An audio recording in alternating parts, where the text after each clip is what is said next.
Kadang iri melihat orang yang dilebihkan harta oleh Allah. Saya tahu bahwa sifat saya jelek. Tolong nasihati saya Ustaz, agar tidak kufur nikmat dan berburuk sangka kepada Allah. Lihatlah selalu orang yang di bawah kita. Kalau misal ada orang, kita lagi diberikan oleh Allah motor. Motor ini misalnya tahun 2000, tahun 2012 lah misal motor itu. Jangan lihat orang motornya yang lebih mewah. Lihat orang yang lebih susah, teman-teman sekalian. Lihat orang yang lebih susah. Saya kemarin di Makassar, subhanallah, masuk ke satu tempat orang cacat. Tidak tahu kenapa kami tiba-tiba pas lagi mau ceramah, itu kan mampir di tempat itu untuk sholat asar. Habis asar janjian untuk ceramah. Pas masuk di sana, sholat duhur maaf. Sholat duhur baru kemudian saya ceramah habis duhur.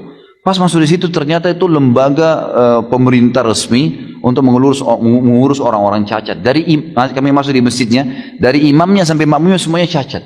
Subhanallah. Kayak Allah lagi peringatkan gitu. Kita turun, panitianya datang dengan mobil mewah, dijemput mobil mewah, lalu turun, subhanallah, sholat di situ. Begitu masuk di saf, saya sudah mulai lihat kiri kanan, subhanallah, imamnya cacat. Tubuhnya pendek, kemudian dia ada masalah di fisiknya. Orang di sebelah semua sholat ini orang cacat. Ada yang satu datang, subhanallah, masuk masjid sampai menggulingkan badannya untuk sholat gitu kan. Saya balik kiri kanan lalu saya mengatakan, subhanallah. Coba lihat ikhwani, bagaimana Allah sampaikan kita di masjid ini untuk memberikan peringatan kepada kita. Lihat ada orang yang susah, tapi mereka tetap semangat, hidup, mereka bekerja. Lihat nih, kalau kita mau lihat selalu orang-orang yang lebih hebat fisiknya daripada kita, lebih gagah, lebih cantik, lebih kaya, kita tidak akan pernah bersyukur. Lihat orang-orang yang begitu. Coba antum melewat, alhamdulillah di Indonesia cukup banyak. Kita bisa lihat orang yang tiap hari pungut gelas-gelas air mineral, bajunya kotor gitu kan.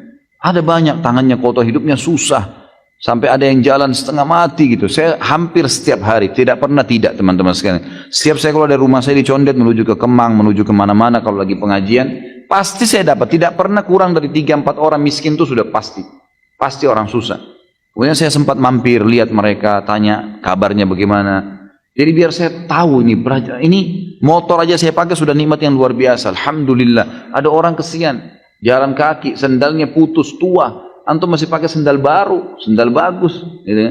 Selalu lihat orang yang di bawah. Itu nasihat yang paling luar biasa. Kata Nabi SAW, kalau kalian diberikan nikmat, lihat orang yang di bawah kalian. Karena kalian lihat orang yang di bawah kalian, karena kalian akan selalu bersyukur. Dan ulama mengatakan kalau mau ditambahkan, dilengkapkan hadis ini, bukan ditambahi hadisnya, tapi dilengkapkan dengan cara memahami kalau diberikan cobaan, lihat orang yang lebih berat. Misal kita lagi flu, lihat ada orang yang flu dan demam. Kita flu dan demam, ada orang flu, demam dan rematik. Kita flu demam rematik, ada orang stroke. Kita stroke, ada orang yang meninggal dunia.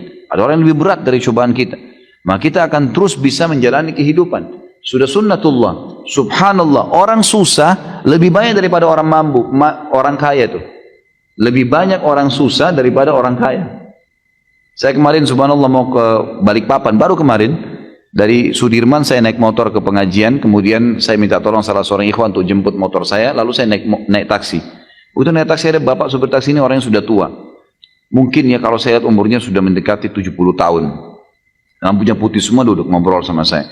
Dari bahasanya beliau, saya tangkapnya kayaknya memang orangnya, dia bilang sudah takdir saya nih, Pak, saya selalu jadi supir dari dulu gitu. Dia tidak menyelesaikan sekolah gitu. Tapi alhamdulillah saya hidup. Alhamdulillah Pak. Saya dengar ceritanya teman-teman sekalian, kalau saya dari awal sampai ke bandara dengar ceritanya, subhanallah uang 1.000 rupiah itu bernilai sekali buat dia, gitu kan? Luar biasa itu.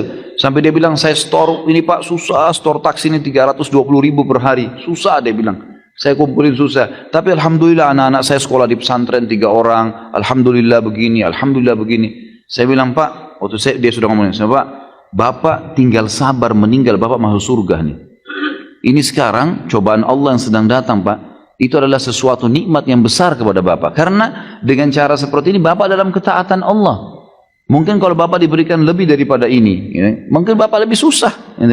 Nanti akhirnya susah, lupa dengan Allah. Sekarang Bapak masih mau mampir sholat. Bapak masih mau mengingat kelebihan-kelebihan yang Allah berikan. Ya. Maka itu sebuah nikmat, syukurilah.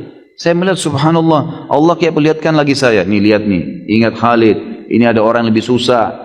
Saya bersyukur terus sepanjang jalan. Alhamdulillah Allah masih kasih saya bisa jalan, bisa normal, saya masih bisa punya pendapatan, masih bisa biaya keluarga, istri, anak saya. Alhamdulillah, dan berusaha dari rezeki halal.